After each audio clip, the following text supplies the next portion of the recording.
ఇక నుండి ఇతనే నీ కుమారుడు. సహోదరుడా, ఏమీ నీ తల్లి. యేసుప్రభువారు శిలువలో పలికిన మూడవ మాట, యేసు తన తల్లియు తాను ప్రేమించిన శిష్యుడును దగ్గర నిలుచుంట చూచి, అమ్మా ఇదిగో నీ కుమారుడు అని తన తల్లితో చెప్పాను.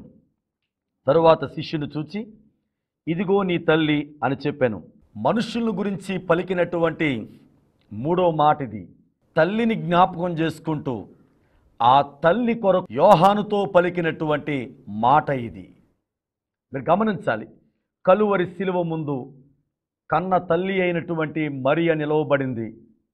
సుమియోను ప్రవచించిన ప్రవచనం, నీ హృదయములోనికి ఖడ్గము దూసుకొని పోవును, ఆ మాటను జ్ఞాపకం చేసుకుంటూ హృదయం బ్రద్దలైపోయి వేదనతో నిండి ఉన్నటువంటి ఆ తల్లిని చూసినటువంటి యేసునాథుడు పలికిన మాట, అమ్మా ఇదిగో నీ కుమారుడు. ఆ శిష్యును చూచి, అనగా యోహాను చూచి, ఇదిగో నీ తల్లి. తన తల్లిని ఆదరించి నమ్మకస్తుడైనటువంటి శిష్యునికి ఆయన అప్పగించారు. నా ప్రియమైన దేవుని బిడ్డలారా, ఈ మూడవ మాట ద్వారా మనం నేర్చుకోవలసినటువంటి ఆజ్ఞ ఏంటంటే, తల్లిదండ్రులను ఆదరించేవారిగా ఉండాలి. తల్లిదండ్రులకు మనము స్వాస్థ్యమై ఉన్నాం. మన తల్లిదండ్రులకు దేవుడు మనలను స్వాస్థ్యముగా ఇచ్చాడు. అయితే చాలామంది ఈ రోజున తల్లిదండ్రులను వదిలేస్తున్నారు, విడిచిపెట్టేస్తున్నారు. చాలామందిని బస్ స్టాండ్లో, రైల్వే స్టేషన్స్లో, రోడ్ల మీద మనం చూస్తున్నాం. కొంతమంది వృద్ధులైతే అడుక్కుంటున్నారు.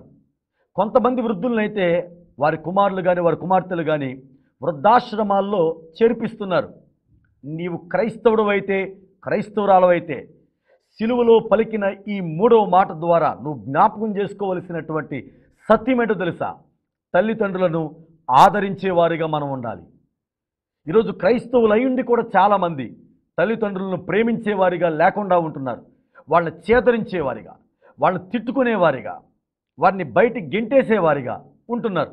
నువ్వు ఏ స్థితిలో ఉన్నావో, నువ్వు ఎలా ఉన్నావో అది కాదు ఈ రోజున లోకం అదే చూస్తుంది. నువ్వు సంపాదించే సంపాదన, నీవు ఉన్నటువంటి స్టేటస్, నీకున్నటువంటి జ్ఞానం, నీకున్నటువంటి ఆస్తి, ఇవన్నీ లోకం చూస్తుంది. కానీ దేవుడు ఏం చూస్తాడో తెలుసా? నిన్ను కన్న నీ తల్లిదండ్రులను నువ్వు ఎలా చూస్తున్నావు, వారి ఎడల నీ బాధ్యత నువ్వు ఎలా నెరవేరుస్తున్నావు అనేది దేవుడు చూస్తాడు ఖచ్చితంగా. ఈ మూడవ మాట ద్వారా దేవుడు మనకు నేర్పిస్తున్నటువంటి ఆజ్ఞేటో తెలుసా? మన తల్లిదండ్రులను మనము ఆదరించాలి. వారు చనిపోయేటంత వరకు కూడా వారిని చాలా జాగ్రత్తగా చూసుకోవాలి. యేసునాథుడు ఆ కలువరి శిలువలో ఉండి కూడా తన తల్లి బాధ్యతను ఆయన మర్చిపోలేదు. తన బాధ్యతను నమ్మకస్తుడైనటువంటి యోహాను అనబడిన శిష్యునికి అప్పగించాడు. కాబట్టి ఈ మాట ద్వారా మనం నేర్చుకోవాల్సింది, మన తల్లిదండ్రులు మనం ఆదరించాలి.